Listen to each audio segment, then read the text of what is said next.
But what I wish was that we had an intellectual class, that we had a political class who could talk about, as you've been hinting at with your questions, the specific ways in which Islamist extremism is singularly incompatible with Australian culture. But we respect free speech. The Islamist culture doesn't respect free speech. We respect democracy. They don't. They're a totalitarian political movement. We respect free trade. They don't want to have anything to do with the Jews, for example. So there are all ways in which we can talk about the ideas, explain to the Australian public what the ideals of the Enlightenment are, what the ideas that underpin Australian democracy are, and then also have the conversation about why Islamist ideology is not compatible. As we say again, if we want to speak plainly for one final time, it's not only coming from the Muslim community, but right now the most severe danger to the Jewish community is coming from the Muslim communities here in Sydney and in Melbourne, and we need to call out and condemn Islamist extremism. Welcome to The Shape of Dialogue. Today I'm joined by Brett Hall. Thanks for coming on the podcast again, Brett. Good to see you again, Michael. Although I think that although I am technically on again, none of the episodes have been released yet, have they? You've foreshadowed me. I was just going to say that. So this is the third time lucky, but the other two podcasts which we recorded a few weeks ago, still haven't got them up, but I'll have them up soon. But I've got you on. I actually wish I didn't have you on, Brett. I've got you on because of the Bondi attacks that have just occurred a week ago. We're speaking 8 days after they occurred. And I'm fascinated by the coverage. I've been sort of basically 24/7 listening to all the news and the Prime Minister and the all the other politicians. I'm fascinated by the fact that I don't think the Prime Minister has mentioned once, or maybe he's mentioned it once or twice, the religion of the so-called alleged perpetrators of this terrible act. And in general, the identification of the problem is either not mentioned or briefly mentioned and then quickly gone on to, other so-called hate groups like white supremacy. What's your view of the coverage, and whether it's a good idea not to talk about where the ideology came from? That obviously it's very clear the reasons these people did what they did to the Jewish community, and whether it's a good idea to talk about it or not talk about it, to identify it or not identify it. I think it's absolutely essential that we do name it. We need to be able to name it so that people understand the source in this particular case of the tragedy. You may very well say it's generic extremism. I've argued before that that's an almost vacuous word. People can be extremist on any number of things. You could be extremist in your rationality, extremist in your compassion. So generic extremism doesn't quite fit the bill. Generic terrorism doesn't quite fit the bill either. And if it were any other group, and it has been, the interesting thing is here in New South Wales, the state where this tragedy happened, merely 1 month before, a group of neo-Nazis, white supremacists, turned up en masse and held a rally outside of the New South Wales Parliament. Now, no violence, as far as I'm aware, was committed. They held up some anti-Semitic signs. But the thing is, the politicians, the media, the intelligentsia, influencers online, they had no problem whatsoever talking about this specific ideology, naming it so that it could be called out, it could be dealt with, so that not only did the politicians and the police understand who it was we needed to be concerned about and from where these terrible ideologies, which can lead to behaviours, were coming from, the wider community could understand as well. People who only incidentally, for example, look at the news.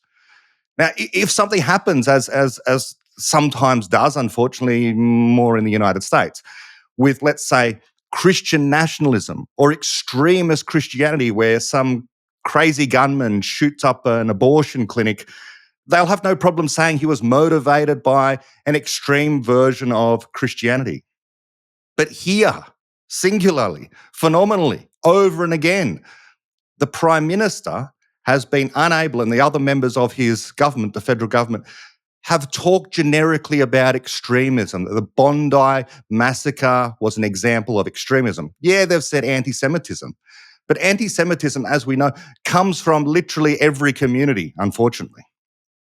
So why the Prime Minister has been unable to utter a variation of Islamist extremism, terrorism coming from the Muslim community, or jihadism, anything that might indicate what the ideology, the specific ideology that drove this incident and others like it, why they can't name where it's coming from is a mystery on top of another mystery. The other mystery being this is David Deutsch's another incidence of the pattern.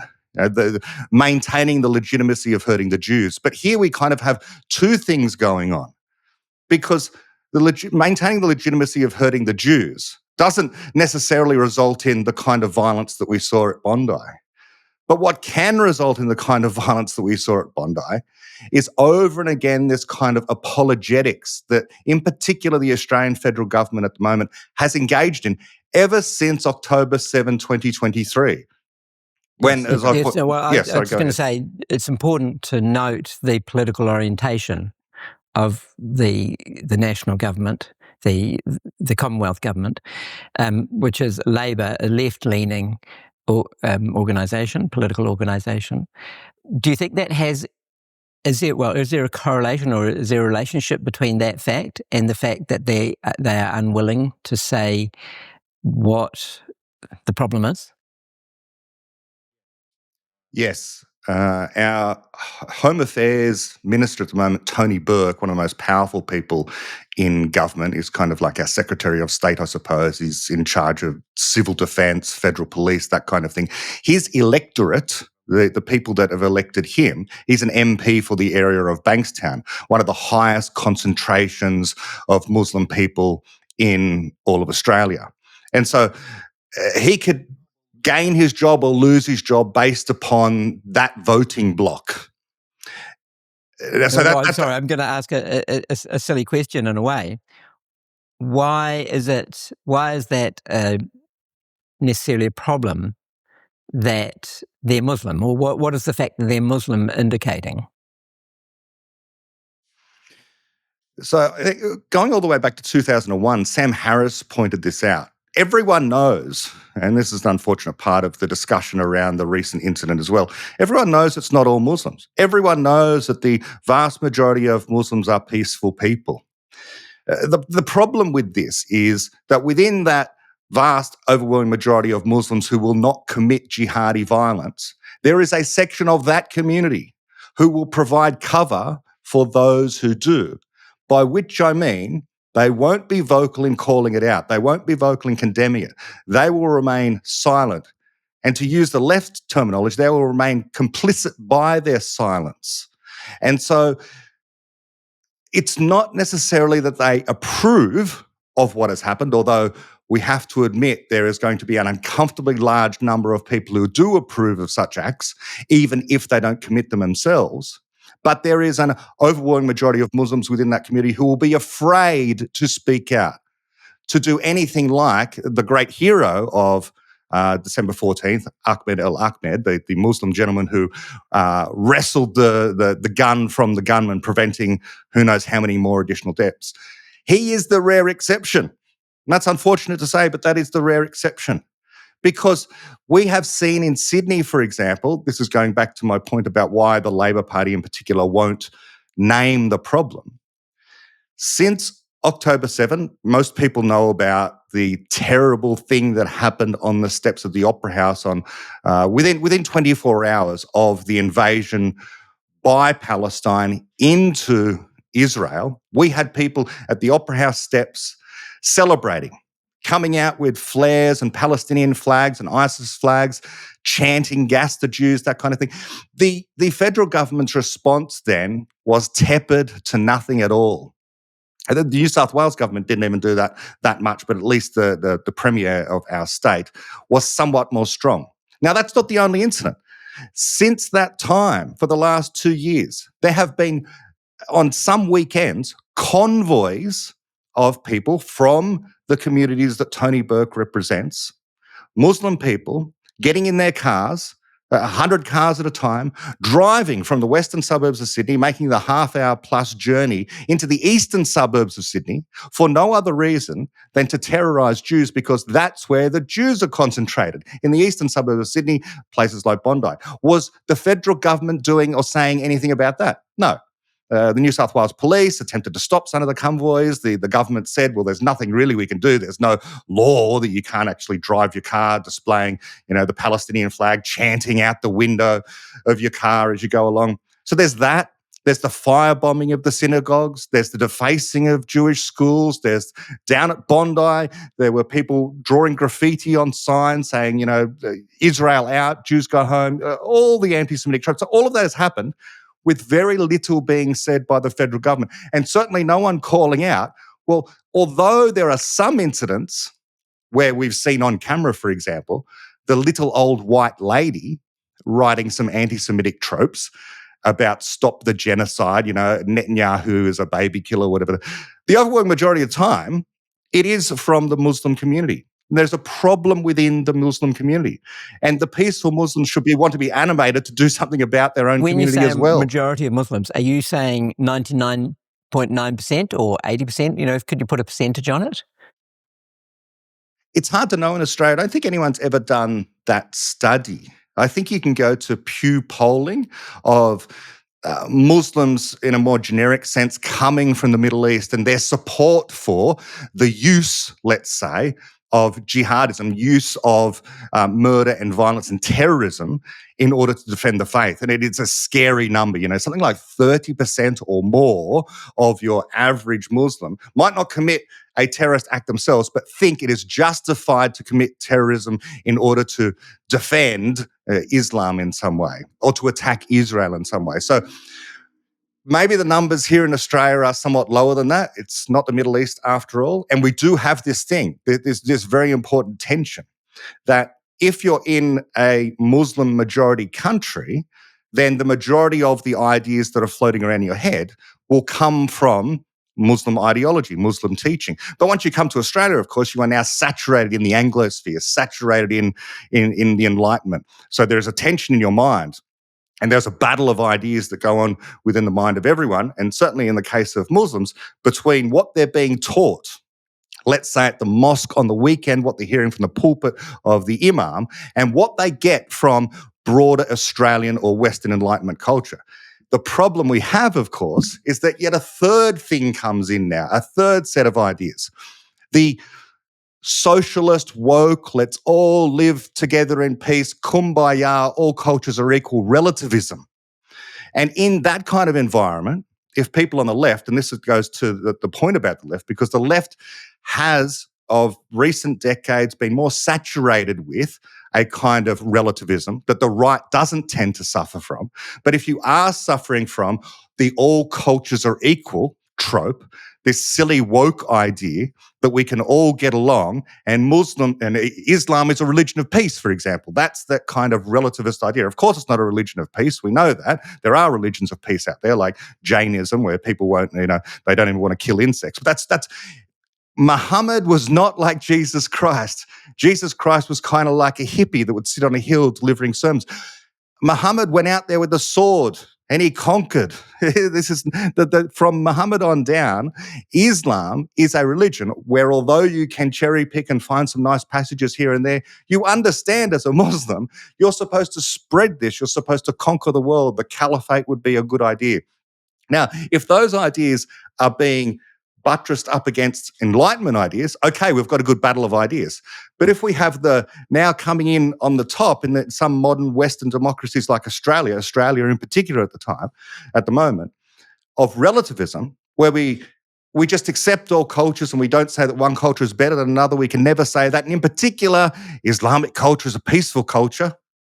and it's not all Muslims and all that kind of thing, then suddenly the power of the Enlightenment ideas and the power of the West in order to error correct bad ideas coming from religion is watered down. It's watered down precisely because now we're saying, well, the Enlightenment, well, Islamic theology, it's all just ideas. They're all equal. There's atrocities being committed everywhere. And by the way, Australia, and we get this in Australia a lot more than I think we get in other places, you white Australians are in particular culpable for white colonialism. And so, again, this is another reason why Australia will denigrate themselves, providing a fertile environment where Islamist ideas can arise uncriticised, especially by the leadership. And again, the leadership won't criticise them for fear of offending typical Muslims. And they have this bigotry of low expectations. That what's operating in their mind is we can't dare criticise Islamism and the terrorists as being from the Muslim community, even though they're extremists from that community. We can't do that because we know the Muslims are so fragile. This is what they're thinking, right? This is what Tony Burke and Anthony Albanese is thinking. These average Muslims, they won't be terrorists, but they're so fragile that should you dare critique anything in their community, they might turn violent as well. So that's how low politicians of the left think of the people they think they're defending. They think they're stupid, prone to violence, any number of things where they can't deal with actual analysis and evaluation of their own culture.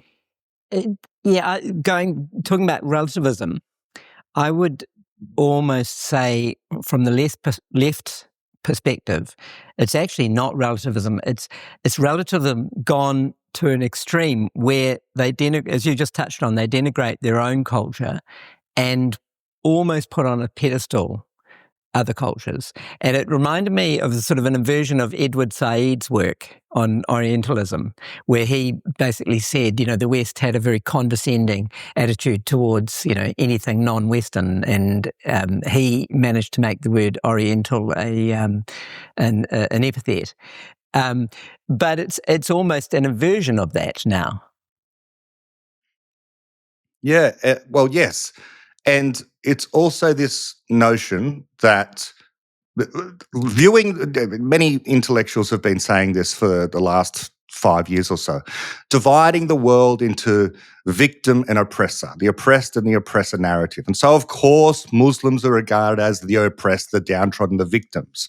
And because in Australia we are just swimming in that way of viewing everything, because, of course, the Indigenous people in Australia are purely and utterly victims that we have to apologise to constantly, because white Australia, European Australia, are absolutely the oppressors who have conquered and have colonised and have wiped out the native population here. And then you just export that to every other group that's out there. And so Muslims fit into the bucket of victim and the oppressed. And while Israel and the Jews are, of course, victimizers, colonizers, lies though they are, the discussion of the Israel-Palestine conflict has been through that lens as well. So yes, I get the sense that it's not like everything's equal. You're right. It's not like just naive relativism. It's just relativism of the kind of not actually having a commitment to truth, we might say. But that does allow the lie to rise, to say that, well, in fact, we in the West are the worst possible culture. Nothing's as bad as us. And certainly not Islamic culture, which is, of course, the religion of peace. And so you can get to these absurd conclusions and absurd scenarios where not only will the Prime Minister not say, this is coming from the Muslim community. Yes, it's an extreme form of Islam, and you might want to say it's a perverted form of Islam. Sometimes they say that, or it's Islamist theology that is getting us there. There are or things it's an accurate form of Islam. That's another perspective. Yeah, it's a. I think Sam Harris used to say this over and again. It's a very plausible interpretation of the text that you can get. You can point to the text as for justifications for what happened on December 14 at Bondi Beach. In fact, we've just found, this was a news report just recently, the police having done a search of the homes where these two guys were, the two gunmen, they had multiple Korans, which had passages highlighted. I would love to know what the highlighted passages were, because that tells us a lot. And still, even though they found Korans in these people's houses, the government officials that are in charge aren't talking about Islamist extremism still. So there's so much they're not saying. And it's just so interesting as well. One thing, I was pointing this out to people yesterday, one thing Australia typically has been very, very good at saying is sorry. We're constantly saying sorry. We have sorry days. We have the National Day of Apology. We have apologised to Aboriginals every day, unceasingly, for many years, and we're still expected to apologise for the killing of people long since dead by people who are also long since dead. So there's no one alive who really deserves the apology and no one who really should be delivering it. But nonetheless, we still say sorry. We've always said sorry, except in this case. The Prime Minister took until yesterday, 8 days after the tragedy, to actually say that he was sorry or took some responsibility for what happened. He was willing to say sorry about, as I say, people long dead, killed by other people long dead. He can say sorry about that all the time, and so can each of the state leaders. But to say sorry when actually it was a failure of your security service, a failure of your government under your stewardship that led to this. And there were many opportunities for this to be avoided, not least of which was to have created an environment where it was fair and reasonable to criticise Islamist extremism that provides fruitful ground for this kind of severe anti-Semitism. It could have been knocked on the head on October 8th. It wasn't, and it's been allowed to fester. And despite all the warnings that this kind of thing was very, very predictable, if the government didn't do something urgently,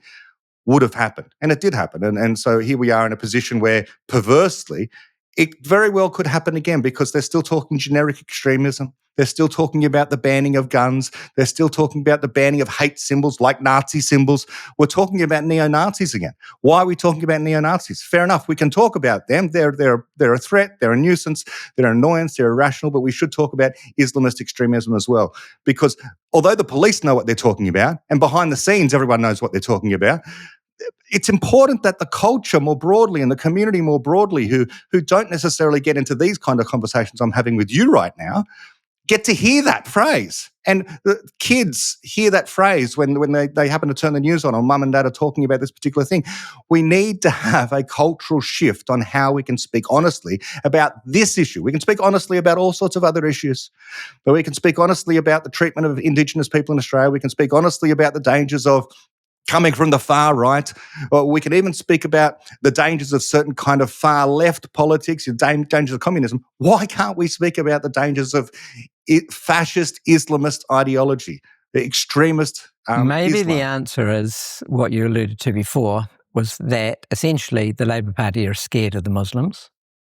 So they're politically scared of them. And this might sound a bit of a strong statement, but I've come to the conclusion that I've created a new term, sort of anti-Semitism adjacent or inadvertent anti-Semites. And I wonder if someone like Albanese and Burke are actually anti-Semites in the sense that they have allowed anti-Semitism to grow, to metastasize. And the fact that they one of only a few countries to recognise Palestine as a state, the bringing back of the ISIS brides, allowing immigration of Palestinians to Australia, it's disallowing Israeli cabinet ministers from entering Australia.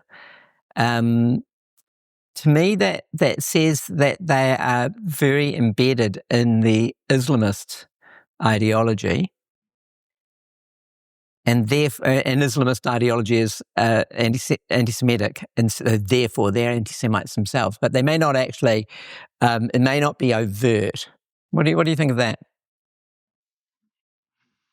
Yes. Well, there's certainly Of course, they wouldn't answer to it. I think that many Muslims, honest Muslims, and again by many, I don't know what the proportion will be, an uncomfortable number, might very well say, yes, I hate Jews, even if they've never met one. I don't think Israel should exist, that kind of thing.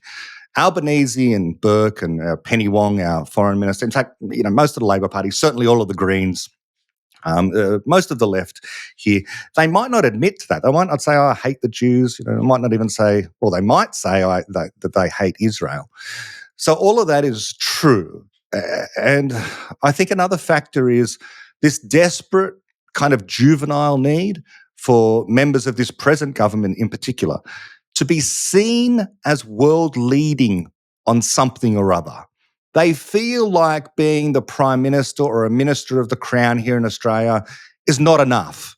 It's not enough. They've got bigger ambitions, larger ambitions. They want to be part of the United Nations. I think this sort of began with Kevin Rudd, a previous Prime Minister, who's now the ambassador to the United States, very uncomfortable because, of course, he tweeted out a whole bunch of things that were very anti-Trump. So there's been some sort of interesting encounters over the last year or so between Rudd and Trump because he's singularly one of the worst people you could put in that position.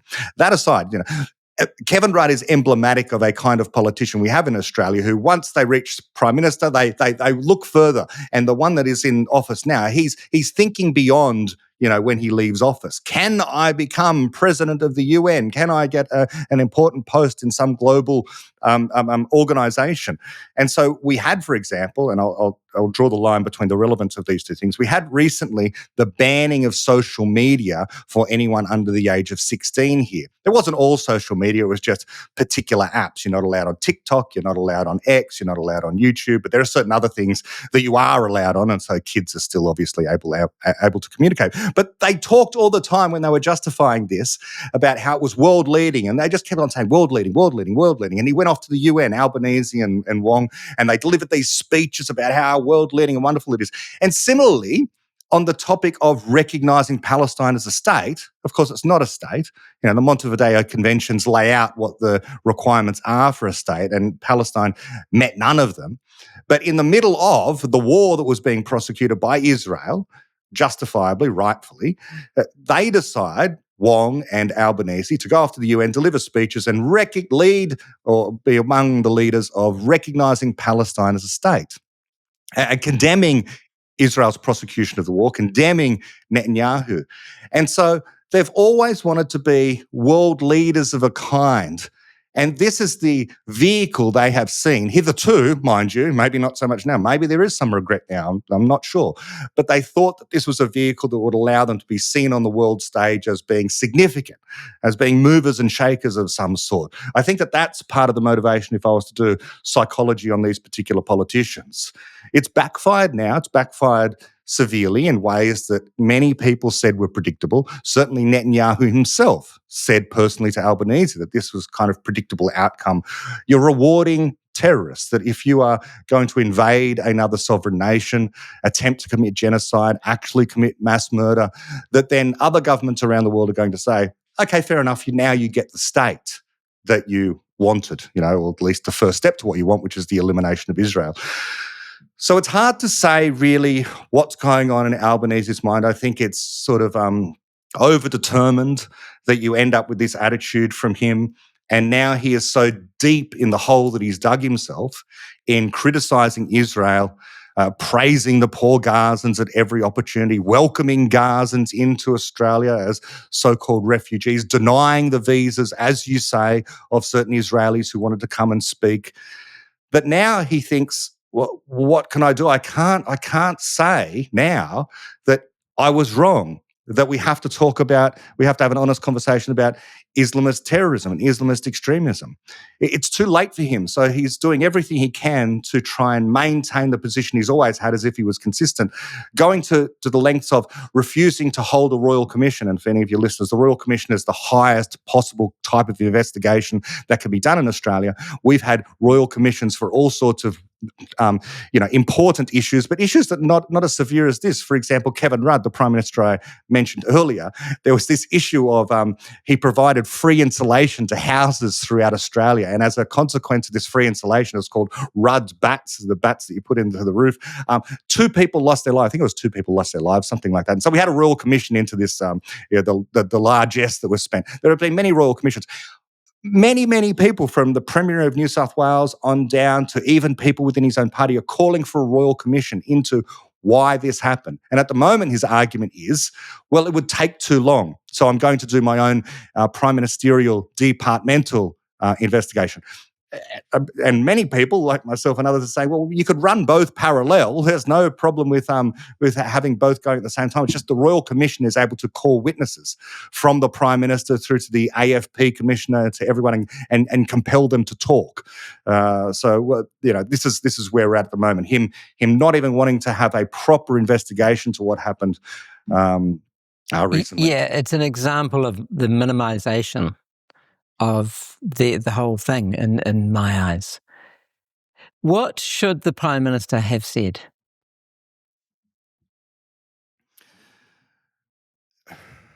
Well, what he should have said, it's very difficult to know what he should have said in the wake of the most recent tragedy. There's many things he could have said in the previous 2 years. Okay, let's start there. What should he have said? And as this anti-Semitism is increasing? Firstly, take the side of Israel. Point out immediately after October 7 that Israel is a great and strong historic ally of Australia, a member of the Western nations, of which we too are, descended from the Enlightenment. Of course, he wouldn't use these words, I suppose, but one of our greatest and most historic friends. This is a tragedy. We stand with Israel, and being consistent with saying we stand with Israel.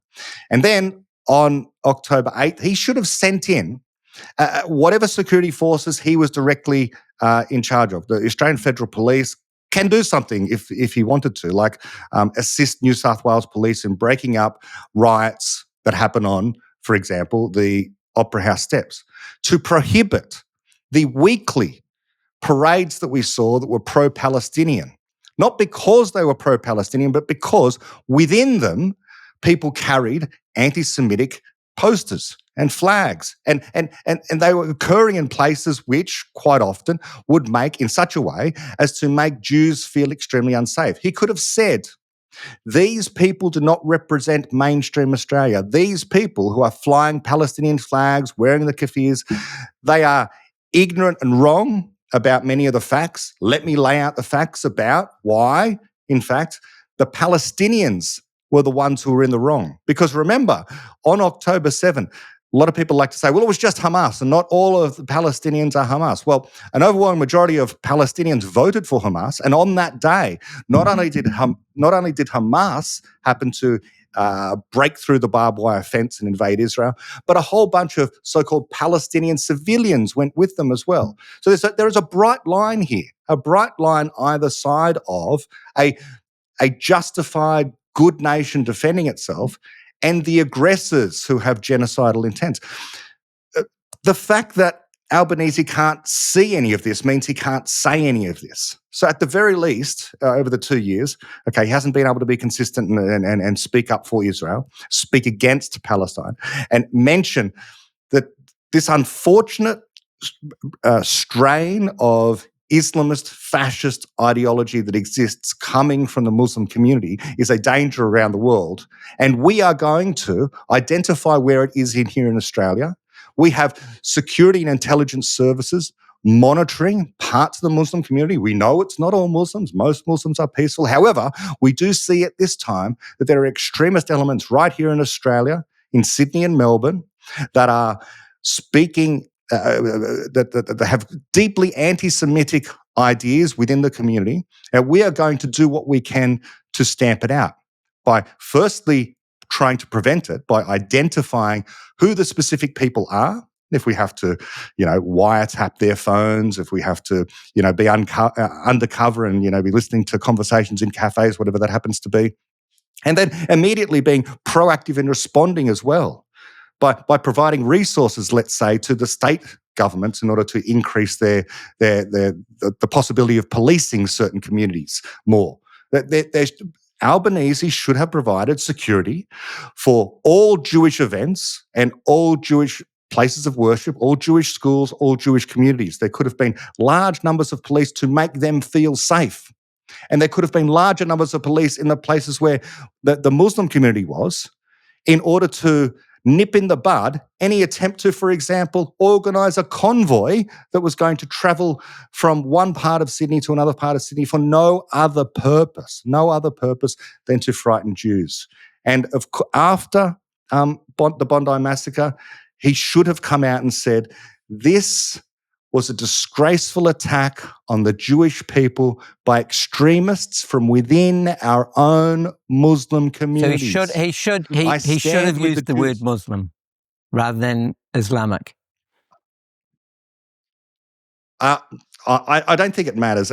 Something like that. It's in the same way that he wouldn't have taken a step back, and I don't think it makes much difference whether he had said of the New South Wales protesters, these are evil white supremacists, these are evil racist white supremacists, or these are neo-Nazis, or these are new far-right fascists, so call it what you will. But he would have used something that was more precise than general extremism, so that people can know. People need to be informed. And we know that many, many people are, they have this idea of the importance of deferring to authority in their mind. And so epistemologically, they're going to think that what the Prime Minister says is true. That's an authoritative source. If he's saying it, then we should take it seriously. It's very difficult to take seriously extremism, because then it's just a generic thing. You might very well have thought, in the way that he talked, that it could have been any motivation that these people had. Certainly they hated Jews, but why? Well, maybe they were just white nationalists. I mean, how can we even come to a conclusion? That's the ridiculous thing. Is it safe to be Jewish in Australia? The sad thing to say is that whatever the answer is to that question, it can be asked anywhere in the world.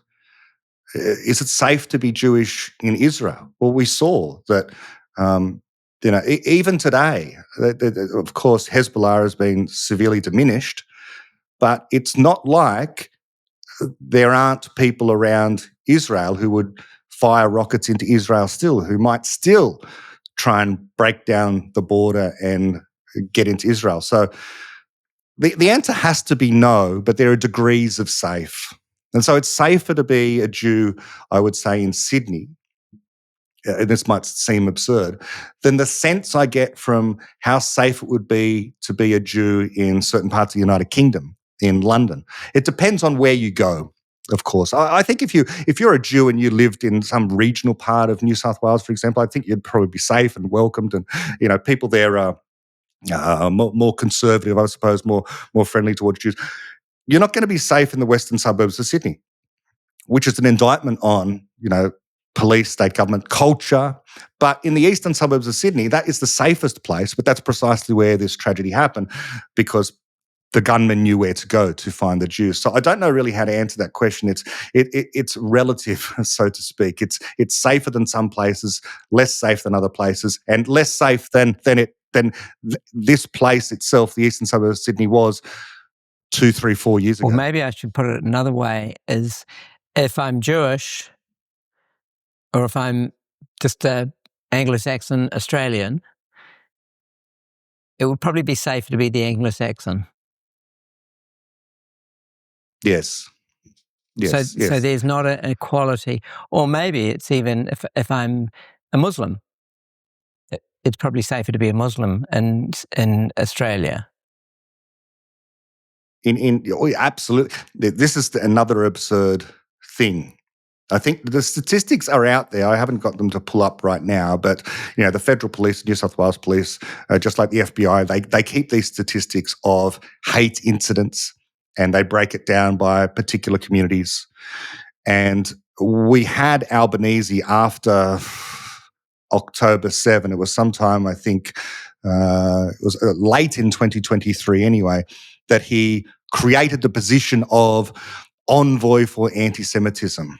And she wrote a report, and much of the report wasn't implemented. This is another issue with the present tragedy. The envoy for anti-Semitism kind of gave a rap over the knuckles to the Prime Minister, to be fair, to say, it's been late in coming and they're slowly implementing things now. But of course, when Albanese appointed this person, a couple of months later, I think it was, he had to, because at the time when he appointed this person for the envoy for anti-Semitism, the cheer went up, the protest went up. Well, where's the envoy for Islamophobia? So he created one, and 2 months later we had an envoy for Islamophobia. Now, I don't know if he's just twiddling his thumbs. I don't know how often he's having to deal with the odd complaint that, my wife was walking down the street in Canterbury wearing a full burqa and someone yelled out, "Go back to Palestine." Maybe he's, enumerating all the evil hate that's being yelled, and maybe that can be considered serious. But I don't think there's any fear that the envoy for Islamophobia is going to have to include in his next report a mass shooting of Muslims by Jews somewhere in Bankstown. That's not going to happen. I don't think you're going to get firebombing of mosques very often. These sort of things just tend not to happen. It's overblown. Australia has a culture, largely speaking, where they're going to see Muslims as the victims, Muslims as members of the religion of peace, that kind of thing. So all the people on the left typically are going to be very sympathetic towards the Muslims.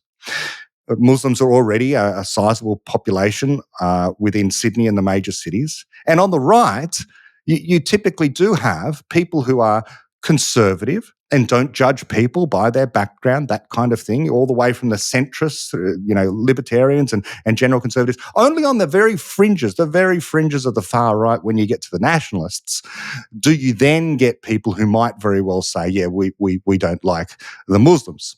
But they're hard to find, and they're not powerful and not influential. They're not there in large numbers. So yes, you are far more safe being a Muslim than being a Jew. The Jews are the least safe people in Australia by far.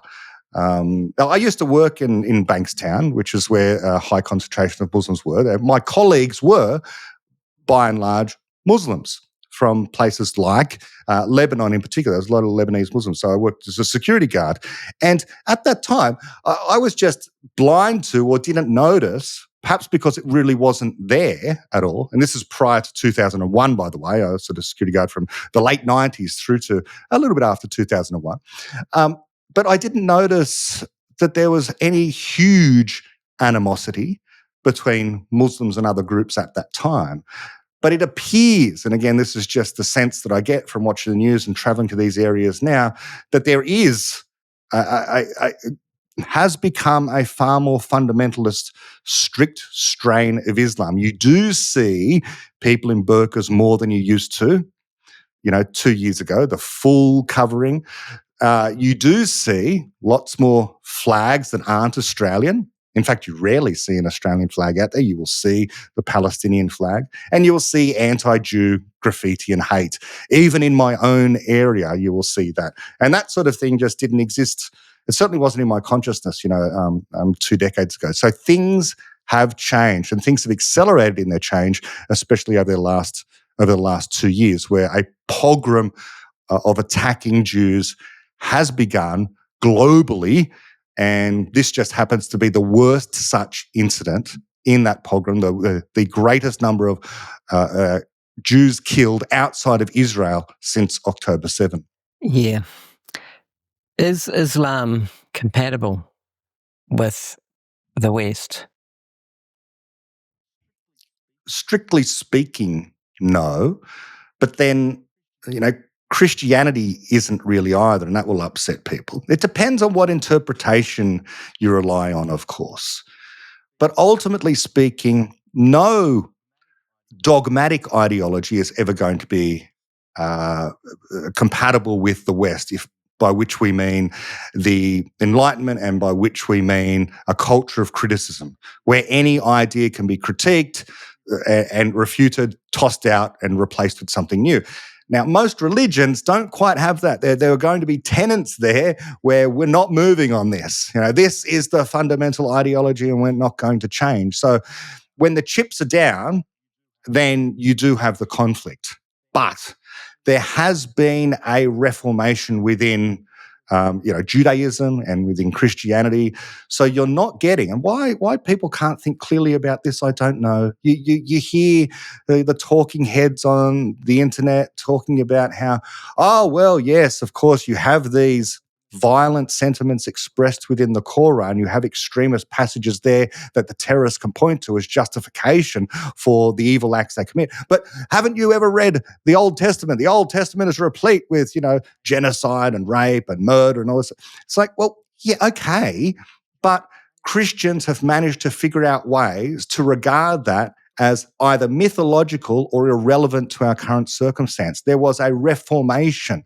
Just because it appears in the text doesn't mean we condemn all of the people who happen to use that text as something like a foundation for their religion, because people learn to interpret things differently. The problem in Islam is they haven't had that sort of reformation.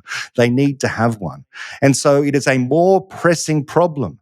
We're allowed to identify and hold up certain things as the most urgent problem. I'll tell you what, once we've dealt with Islamist extremism and managed to convert the majority of Muslims, especially in Western nations, to a far more moderate, less violent, unwilling to engage in anti-Israel hate, unwilling to cover their women in burqas, unwilling to mistreat their women and their children. Once we've done that and we've dealt with that as Western nations, then let's talk about Christianity and the extremes of Christianity, or Buddhism or Hinduism or Sikhism or Judaism and so on. But we have to be able to prioritize things. And there's the urgency, the absolute urgency with which we need to combat the violence coming out of Islamic communities, Muslim communities, especially in Sydney, and in particular against the Jews, is the number one security concern for this nation and many other Western nations right now. China aside, for example. That's coming from without. Coming from within, it is this. And if you want to start talking about, well, what about, the Christians doing this, that, or the other, which is potentially a problem for the wider culture, we can talk about that and we can be precise about that. And we can mention Christians and Christianity and the passages they're pointing to and why those things are anti-enlightenment. But it's so far down the list right now that it's not worth our time for the moment to just be generically criticizing religion, generically criticizing terrorism and extremism, because that's not helping anyone. And we have to be able to have the debates honestly and openly. And once the leaders are actually able to talk about Islamist extremism, then perhaps we can have some of the leaders of the Islamic community, of the Muslim community here, coming out and condemning it themselves. Because at the moment, I'm sure they feel afraid. Why aren't they coming out and not merely saying, we do have some Muslim leaders able to stand shoulder to shoulder with the rabbis and with the priests and, doing the ecumenical thing like often happens after these. But they need to be giving speeches. They need to be, actually dressing down members of their own community, saying, you need to be aware of this. You need to be calling it out. You need to be a member of the Australian community that is willing to be committed to people living side by side in peace. We cannot have a situation, it's intolerable to have a situation where in one part of Sydney, chants are being uttered every other weekend, or thoughts are happening inside the minds of people that say that Israel shouldn't exist, that we should kill Jews, and very little is being condemned there. And only a few kilometres away, you have large numbers of Jews concentrated in a particular area.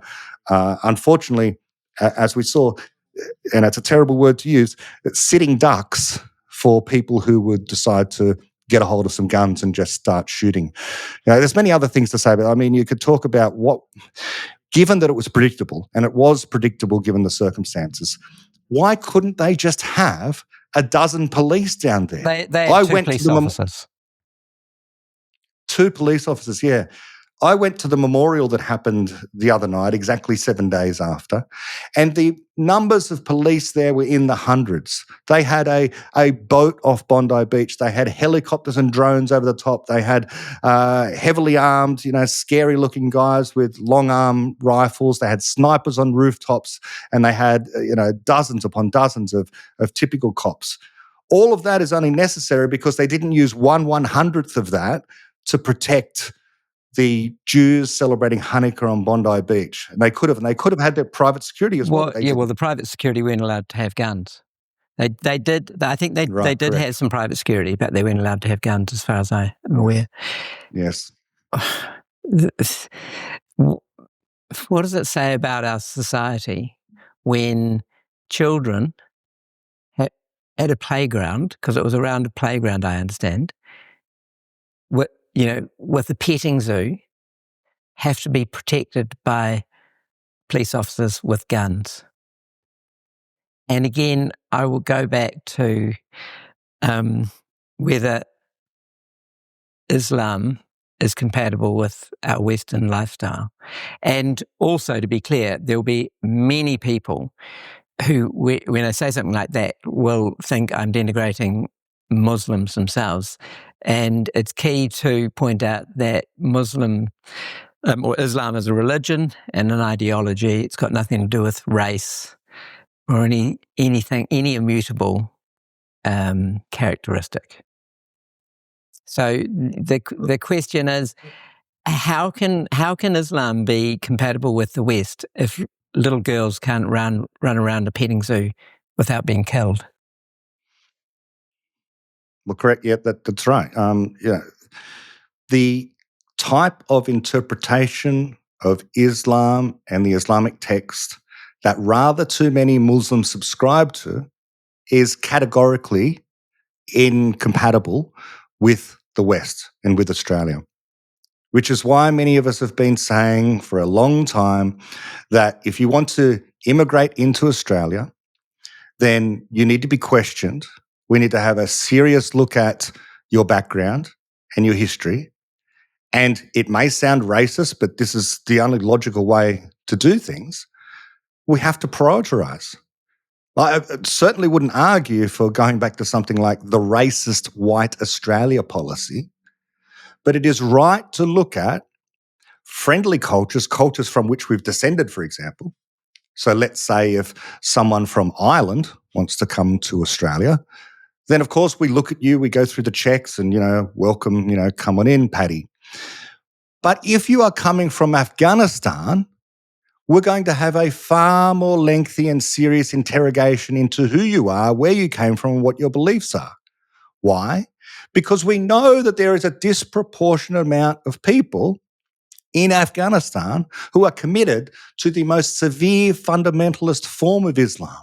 And within that, there are teachings of a visceral hatred of Jews and other people. So those people should not be given priority. In particular, you probably don't want to let in 1,300 Gazans, let's say, soon after a war begins with Israel, if you don't know what their background is and what their beliefs are. Are they harbouring anti-Jewish beliefs? In which so it's very easy to refuse them entry. They shouldn't be let in the first place and then check and worry about them and that kind of thing. So many kinds of Islam, perhaps a majority, are not compatible with the Western culture, with the Enlightenment. And what does it say about Australia that in future, if we have Hanukkah events and we have the petting zoo and we have children, that they need to be surrounded like a porcupine with police holding long arms and that sort of security? What it says is this is a deeply racist standard. No one else should have to expect this. It's intolerable that the Jews should have to have the rules changed for them. But they do.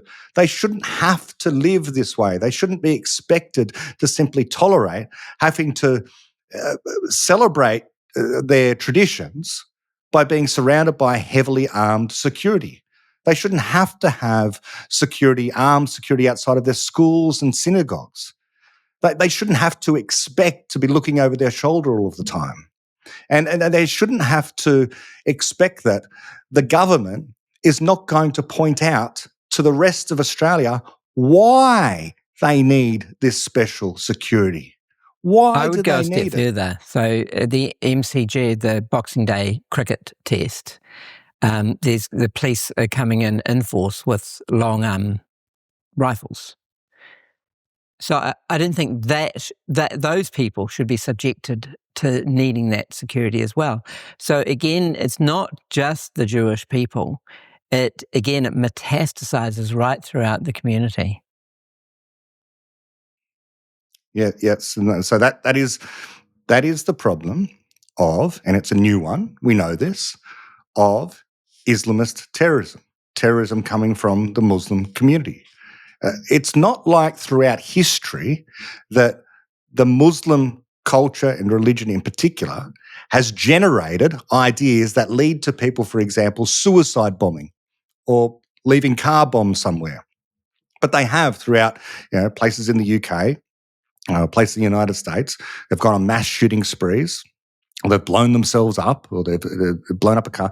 Obviously, the IRA were a terrorist organisation, and they committed terror.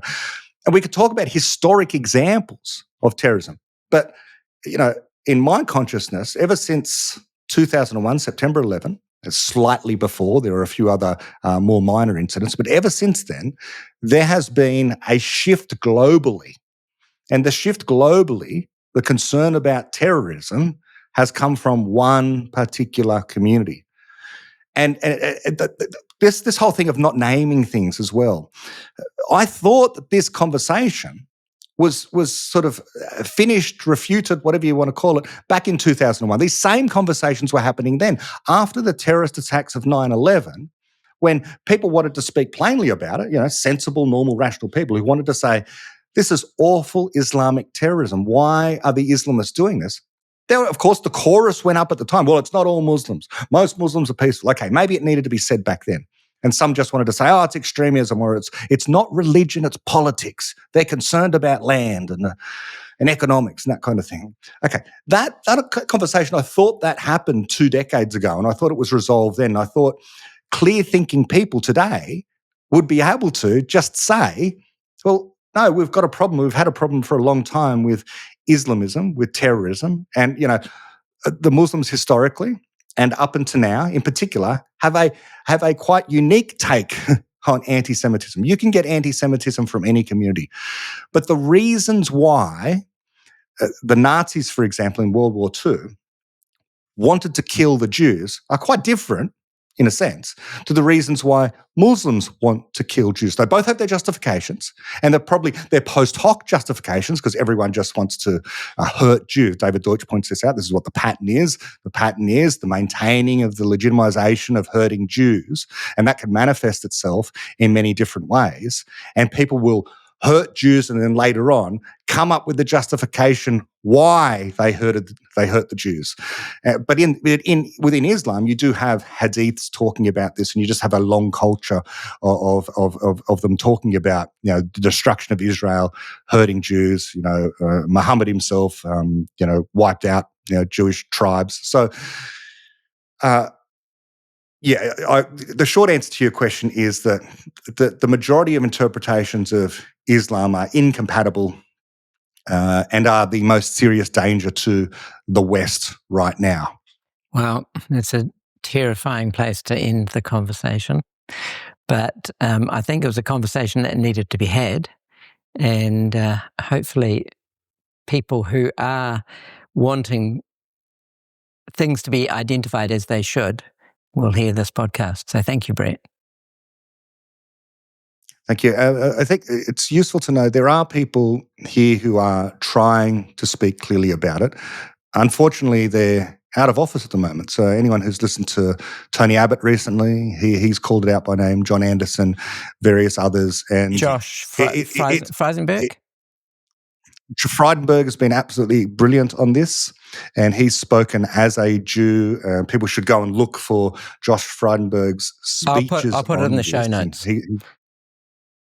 And I wish, and again, another reason that people like Albanese and others, but I don't think they're sophisticated. What's really shocked me and seeing certain politicians online is just the poverty of the arguments and the superficiality of the commentary and the passing on of the usual anti-Semitic tropes.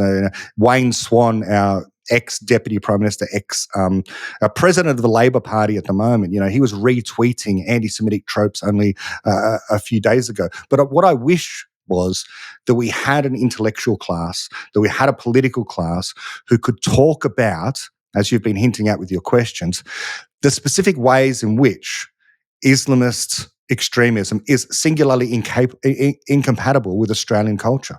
But we respect free speech. Islamist culture doesn't respect free speech. We respect democracy. They don't. They're a totalitarian political movement. We respect free trade. They don't want to have anything to do with the Jews, for example. So there are all ways in which we can talk about the ideas, explain to the Australian public what the ideals of the Enlightenment are, what the ideas that underpin Australian democracy are, and then also have the conversation about why Islamist ideology is not compatible. Now, of course, no politician is going to do that. They're terrified of doing that. I don't think they're capable of doing that. It's unfortunate.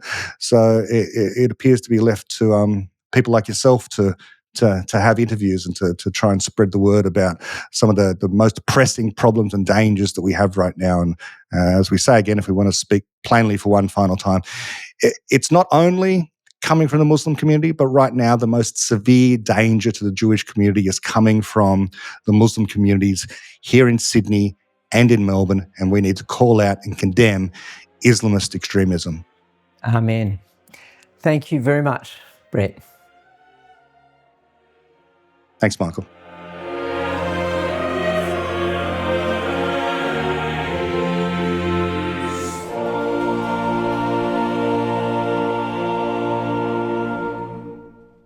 To help the Shape of Dialogue grow, please subscribe, like and comment and share it to all and sundry. Many thanks.